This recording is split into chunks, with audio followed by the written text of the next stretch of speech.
quero vir aqui falar com você sobre como aumentar o market share da sua empresa com Growth Marketing.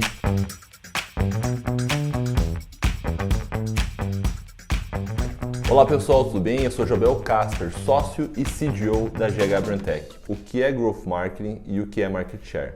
Growth Marketing é quando a gente consegue fazer o crescimento sustentável de uma empresa com uma metodologia baseada em dados, ou seja, que a gente consiga fazer as ações que a gente pré-definiu em relação à meta que a gente possui e que a gente, toda vez que a gente faz uma ação, a gente consiga pegar o dado de volta para que a gente consiga fazer o processo de melhoria contínua.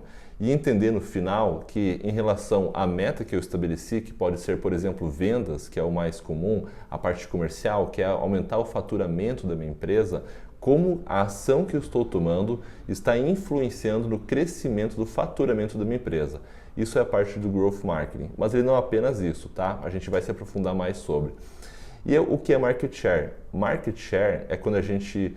é basicamente o tamanho do mercado que a gente possui em relação onde nós atuamos. Então, a minha empresa é responsável por 30% do market share em relação ao Rio Grande do Sul, ou a região metropolitana de Porto Alegre, ou São Paulo, ou até mesmo todo o Brasil. É quanto a minha empresa possui em relação aos concorrentes do tamanho de mercado. Maravilha! Agora que nós sabemos o que é Growth Marketing, o que é Market Share, a gente vai começar a entrar um pouquinho, de fato, em como nós atuamos em relação ao Growth Marketing, como nós utilizamos do Growth Marketing para conseguir crescer nossa empresa, para conseguir fazer com que a gente atinja as metas estabelecidas e para que a gente consiga, de fato, fazer a nossa empresa crescer e crescer de forma sustentável. Só lembrando, Growth Marketing é crescer de forma sustentável, tá bom? Beleza, então... As primeiras coisas que a gente vai falar aqui, o primeiro tópico é em relação a canais de aquisição. E canais de aquisição aqui, claro que os principais, quando a gente fala de Growth Marketing, sim, são tráfego pago, é tráfego orgânico, é a parte de inbound, é a parte de social media, mas a gente não para apenas nisso. A gente também vincula a questão de canais de aquisição até mesmo como parcerias, a questão de fazer a questão do porta a porta, como é que é a questão dos meus distribuidores. Então, canais de aquisição é todo local, seja ele online ou físico, que a gente consiga trazer pessoas para dentro da nossa empresa, que a gente consiga trazer clientes, independente se seja B2B ou seja B2C. O que vai mudar em relação a canais de aquisição para B2B e B2C são quais canais eu utilizo com mais frequência e quais canais eu utilizo menos, mas basicamente quase todos os canais eles podem ser aproveitados para a nossa empresa para questão de crescimento. Porque o que nós temos que entender? Quando a gente fala de canais de aquisição, nós temos que saber que nós precisamos ir atrás de onde o nosso cliente está. Então, se o nosso cliente está dentro do Facebook, nós temos que estar lá. Se o nosso cliente está no Instagram, nós temos que estar lá. Se ele está no LinkedIn, nós temos que estar lá. Se o nosso cliente, por exemplo, ele esteja dentro do Pinterest, mesmo que nosso ponto final de aquisição não seja lá dentro, ou seja, o nosso último clique, quando a pessoa vai para nós até a compra, por exemplo, talvez não vai ser na questão de Pinterest, mas a gente tem que entender qual é o papel de cada canal de aquisição. Então, por exemplo, a questão do Pinterest para canais B2C, ele pode ser um canal de aquisição no qual a gente vai utilizar ele para conseguir o último clique e conseguir aquela compra. Mas nem sempre é esse caso, porque em muitos locais a gente tem que entender o comportamento de compra do consumidor. Muitas vezes a gente tem que posicionar a nossa marca primeiramente na cabeça daquela pessoa para que ela tenha confiança de comprar conosco. Então, talvez aquele canal de aquisição ele tenha esse objetivo. Aumentar o awareness daquela pessoa em relação à nossa marca, aumentar o awareness da nossa marca, aumentar o nosso branding, aumentar o poder da nossa marca no final das contas, tá? Mas vamos lá, quando a gente fala de questão também, continuando o ponto de canais de aquisição, quando a gente fala em relação a canais de aquisição online, os mais tradicionais são Meta Business, que incluem a questão do Facebook, Instagram e rede de parceiros, tá? Ele é excelente tanto para B2B e tanto para B2C, tanto para a questão de aumentar o conhecimento da minha marca, quanto para a questão de conversão final. Porque o que a gente tem que entender? O Meta Business, assim como LinkedIn e até mesmo o YouTube, no Google, na parte do YouTube, parte de display do Google também, eles são canais de atenção, tá? Claro que dentro do Google, do YouTube, também tem a parte search, mas vamos nos focar na questão de canais de atenção. Canal de atenção é quando a pessoa não está ativamente buscando por algo. E é nesses locais que a gente vai ir atrás e a gente vai ter que conseguir, de alguma forma, chamar a atenção do nosso consumidor. Dessa forma, a gente pode também aumentar o market share, porque a gente vai aumentando o poder da nossa marca, ao mesmo tempo que a gente vai buscando a conversão nesses locais. E para isso, existem inúmeras estratégias que a gente vai utilizando. Daí a gente pode falar, por mais que a gente utilize a metodologia do Messi-Mirror, que não é um funil pré-definido, a gente sim pode pensar, quando a gente vai fazer estratégia de conteúdo, numa estratégia de conteúdo de topo, meio e fundo. No topo, ensinando e mostrando, por exemplo, ou colocando, na verdade, o dedo na ferida do nosso consumidor para fazer com que ele se mexa, para que ele entenda que nós temos a solução para aquilo lá. Talvez é uma coisa que ele nem tenha entendimento naquele momento que ele estivesse com aquela dor. Mas você, através de uma linha de comunicação, vai conseguir trazer isso daqui. Ou seja, o topo é quando a pessoa não está ativamente buscando, a gente está lá ensinando a pessoa, a gente está colocando o dedo na ferida, a gente está falando sobre um sonho. No meio, em relação à linha de comunicação, aqui eu estou falando exclusivamente sobre o funil em relação à linha de comunicação. O topo, então, é colocar o dedo na ferida, é conseguir falar sobre um sonho, é conseguir instigar a pessoa para que ela vá para a próxima etapa. A próxima etapa é o meio, e no meio a gente vai mostrar a solução. Então, a gente coloca o dedo na ferida e a gente mostra que nós possuímos a solução para aquela dor que ele possui. E a próxima, depois da questão do meio de funil, é o fundo de funil, onde a gente verifica e faz a questão das retiradas de objeções, onde a gente vai verificar o que faz com que aquele cliente talvez prefira comprar com o nosso concorrente do que com nós. A gente tem que retirar essas objeções. E aqui existem inúmeras técnicas. A gente vai aumentar o nosso poder de persuasão em relação à confiança, em relação a talvez alguma oferta rápida. Aqui existem inúmeras camadas que a gente pode utilizar para retirar de objeções. Toda a relação de confiança com o seu consumidor. O próximo ponto, ainda dentro de canais de aquisição, a gente pode falar que existe o tráfego orgânico. O tráfego orgânico, aqui sim, existem inúmeros pontos que a gente pode chamar o tráfego orgânico, mas vamos focar na parte do SEO. Se a gente for querer aumentar o nosso market share em relação à concorrência, além de utilizar o tráfego pago, nós também temos que saber como utilizar o tráfego orgânico de forma correta. Aqui é conseguir posicionar quando a pessoa pesquisa, por exemplo, dentro do Google, dentro do YouTube, e hoje em dia, até mesmo dentro do TikTok e outras ferramentas, eles também são utilizados como pontos de pesquisa hoje em dia, tá? Então a gente tem que identificar como nós iremos aparecer com mais frequência para aumentar o nosso market share em relação à concorrência, tá? Aqui existe a parte então do SEO, que é quando a gente vai lá e consegue posicionar nosso site para determinada palavra-chave. Então, a gente consegue posicionar a questão da sua solução, quando a gente fala de serviço, quando a gente fala de produto, quando a gente fala de categoria, quando a gente fala de diversos termos que as pessoas pesquisam, seja ele um termo mais de fundo de funil, também um termo mais comercial, no caso, quando a pessoa já está buscando pela compra, ou quando a pessoa está numa camada anterior que está descobrindo em relação apenas de como solucionar aquela dor, também deve ser utilizado com muito cuidado e também tem que ser muito bem feito a questão do tráfego orgânico. E por que isso? Porque fazer o tráfego orgânico ele é muito mais demorado do que o tráfego pago. O tráfego pago a gente pode falar que a gente tem um resultado muito mais rápido. O tráfego orgânico é um resultado mais lento, porque a gente precisa construir a confiança, seja do nosso site, quando a gente fala de tráfego orgânico na parte de SEO, para dentro do Google, do Bing, de outras ferramentas de pesquisa. Então aqui a gente vai ter que entender, por exemplo, como é que a gente vai conseguir se posicionar. E posso falar assim que existem 3 pilares na parte de SEO, que é a parte do conteúdo. Então, o conteúdo que você está dispondo para o seu usuário é de fato aquilo que ele está buscando. A parte de experiência do usuário, aqui a gente está falando em relação à velocidade que o site carrega, em relação a como é que a pessoa está conseguindo navegar, se a pessoa está conseguindo clicar no menu na parte quando é mobile, se a pessoa de fato tem facilidade em relação à navegação. Porque o Google, por exemplo, ele avalia esses pontos. toda a interação que o usuário tem com o site de vocês, essa interação ela é enviada normalmente para dentro do Google e ele pega esse dado para entender. O site está carregando rápido, o site tem uma boa experiência do usuário e caso ele não tenha, ele vai te avisar lá dentro do Search Console, tá? Então é uma ferramenta para a gente monitorar esse tipo de comportamento. Além desses dois pontos de conteúdo e experiência do usuário, a gente também tem a autoridade de domínio. A autoridade de domínio a gente consegue construir só em relação ao tempo.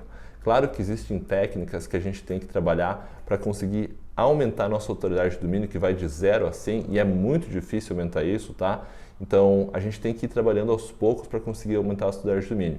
E a gente aumenta como? A gente aumenta produzindo conteúdo, mais uma vez vinculado ao conteúdo, mas não só isso. Conseguindo, por exemplo, backlinks de confiança. A gente tem que ter o cuidado, porque a autoridade de domínio ela aumenta conforme eu vou conseguindo bons backlinks. Backlinks é quando um outro site aponta para o meu site e ele vai diminuindo conforme sites ruins apontem para o nosso site. Então a gente tem que fazer essa questão de limpeza. E a gente também utiliza o Search Console para isso.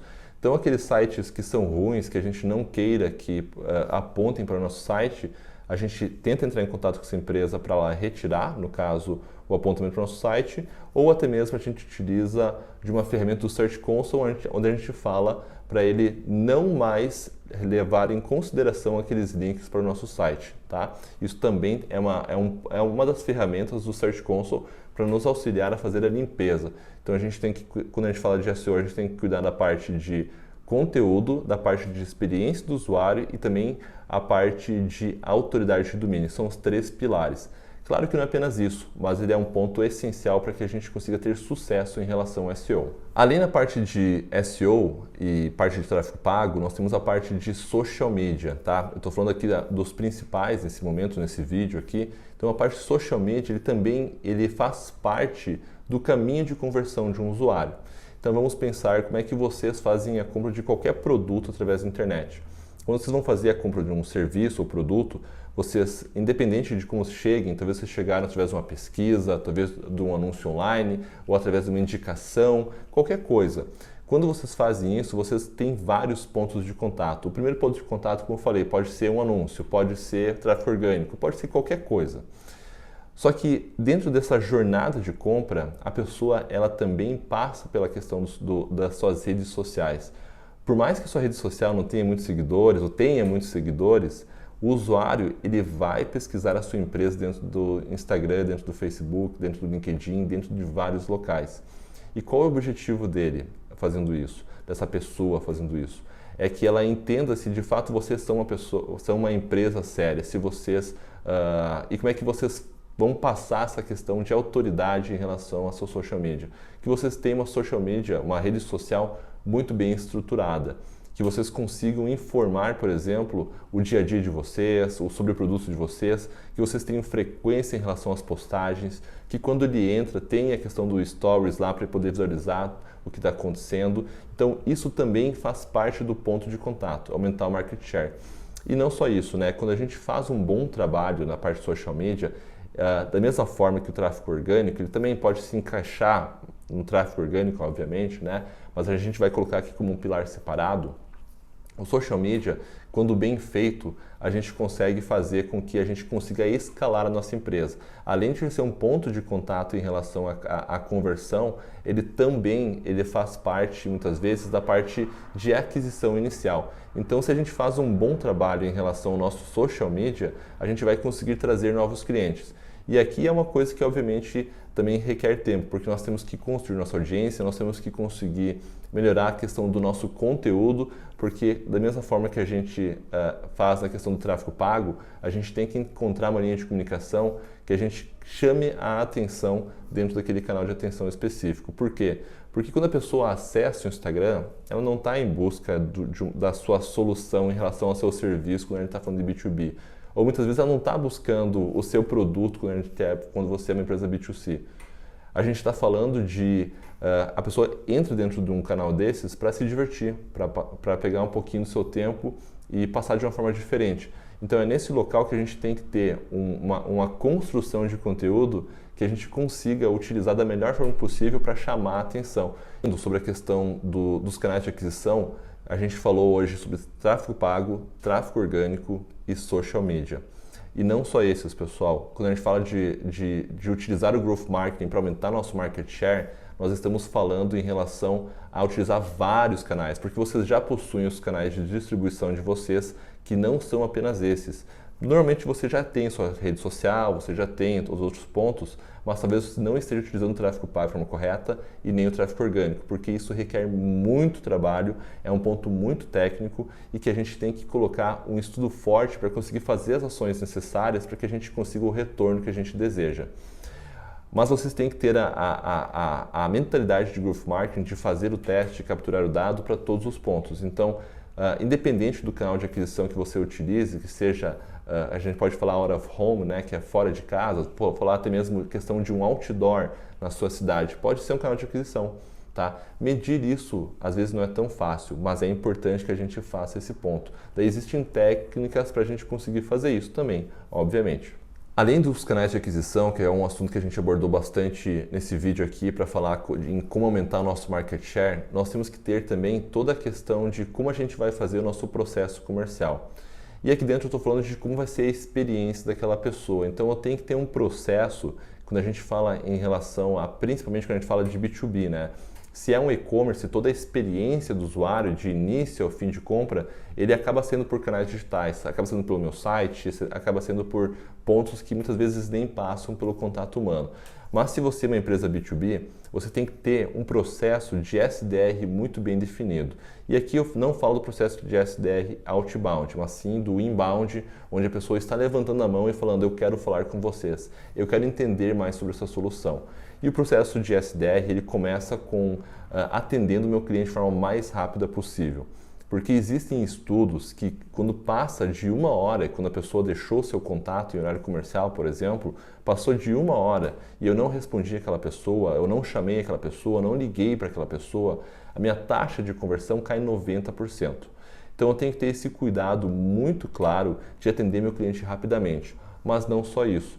Dentro do processo de SDR, eu tenho que ter a clareza que muitas vezes a pessoa deixou o contato e por mais que ela não me respondeu naquele exato momento, eu não posso dar o lost nela, eu não posso dar um perdido nela. Eu tenho que fazer com que eu coloque ela dentro de um processo para aumentar minha taxa de conversão em relação de quantas reuniões eu consigo para minha empresa B2B, por exemplo, tá? E aqui, normalmente, são 14, 15 passos que eu devo utilizar. Então, eu vou dar um exemplo, tá? Mas a questão é, se a pessoa entrou e a gente ligou em menos de 1 hora, não atendeu, beleza, o que eu devo fazer? Na sequência, a gente pode colocar uma automação para que mande uma mensagem automática, tanto por WhatsApp, por e-mail, SMS, independente, tá? O bom é utilizar vários canais. Só que ela não respondeu naquele dia. Então a gente no outro dia a gente tem que ter um script que a gente já manda uma mensagem novamente para aquela pessoa. Depois de 2 dias, caso ela não respondeu para marcar uma reunião, eu mando uma outra mensagem por outros canais. E assim eu vou fazendo por 14 dias mais ou menos, até conseguir ou a reunião ou dar o tchau para a pessoa de fato. Deixando muito claro que vocês precisam sempre ser extremamente educados, porque não necessariamente porque a pessoa não respondeu vocês, é porque ela não quer o serviço, mas sim talvez porque não é o momento, etc. O que cabe a vocês, caso seja um cliente qualificado, é ter um bom processo de SDR para que vocês consigam utilizar o máximo possível da quantidade de leads que chegam até vocês. Pessoal, como hoje nós estamos falando em relação a aumentar o market share da nossa empresa em relação à nossa concorrência, os principais pontos que a gente tem que observar, sim, são os canais de aquisição, tá? Então, como eu estou utilizando o meu orçamento em relação à minha verba para tráfego pago, não só de tráfego pago, mas de marketing de forma geral, será que, utilizando os dados, eu não conseguiria tirar o orçamento que eu possuo dessa ação aqui, que não está trazendo um retorno significativo, e colocar nessa daqui que está me permitindo a escala? Então, eu tenho que observar isso. Eu tenho que verificar se as ações que eu estou realizando em relação ao meu orçamento, por exemplo, estejam corretas. Além disso, eu estou conseguindo verificar e estar dentro de benchmarks de mercado em relação a custos de aquisição.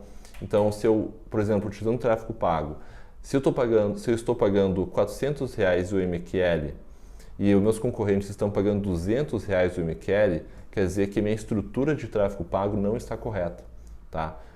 Se eu não estou conseguindo nem metrificar isso, o que não está correto até uma base anterior, que é em relação a como eu faço essa análise de dados. Então são esses pontos. Eu tenho que verificar se eu estou utilizando minha verba, meu orçamento da forma mais correta possível, se eu estou conseguindo direcionar o meu orçamento para aqueles locais onde eu vou ter mais retorno sobre o investimento. E da mesma forma, eu estou dentro dos benchmarks de mercado, eu estou ao menos em relação aos meus concorrentes pagando um valor similar, ou melhor ainda, eu estou conseguindo deixar meu custo de aquisição lá embaixo porque eu consegui acertar toda a jornada de compra do meu consumidor. A gente tem que ficar muito atento a isso. E quem vai nos trazer isso são, obviamente, a questão dos dados. Mas antes até de a gente continuar falando sobre dados, eu quero só falar para vocês de um outro assunto que é importante, que é a questão de como a gente faz o aumento do nosso LTV. O LTV é quando a gente possui um cliente da nossa empresa, o quanto aquele cliente deixa de dinheiro na nossa empresa em relação ao tempo de vida que ele possui na nossa empresa, obviamente, tá? Então, o nosso objetivo é aumentar o lifetime value do nosso cliente ao máximo, que ele gaste o máximo possível dentro da nossa empresa, que a gente consiga trazer o máximo de soluções para aquela pessoa, que a gente auxilie o máximo aquela empresa para que o nosso LTV seja o maior possível. E aqui dentro existem inúmeras técnicas, né? Mas vamos começar sobre as iniciais. O que eu quero falar das iniciais? Quando a gente está fazendo aquela primeira venda. Vamos lá, falar de upsell, cross-sell e downsell.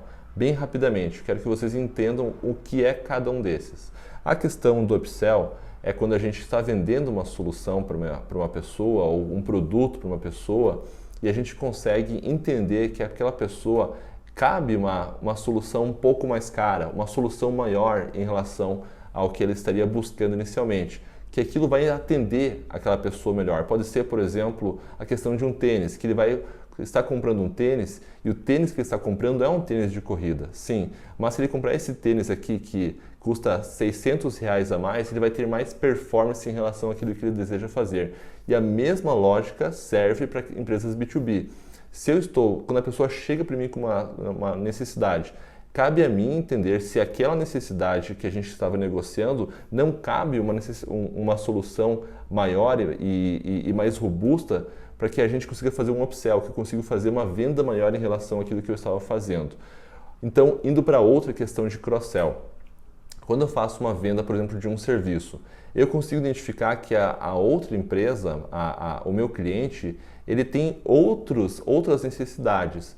Então eu vou lá e eu começo a fazer a questão de vender serviços paralelos àquele que eu já vendi. Então eu vou fazendo novas vendas, entende? Essa é a questão do cross-sell. Eu consegui vender não só aquilo que eu estava vendendo, mas vender acessórios junto com a venda que eu estava fazendo. Isso é cross-sell. E são modos de a gente conseguir aumentar o nosso LTV no final das contas, porque a gente está conseguindo colocar mais dinheiro para dentro da nossa empresa.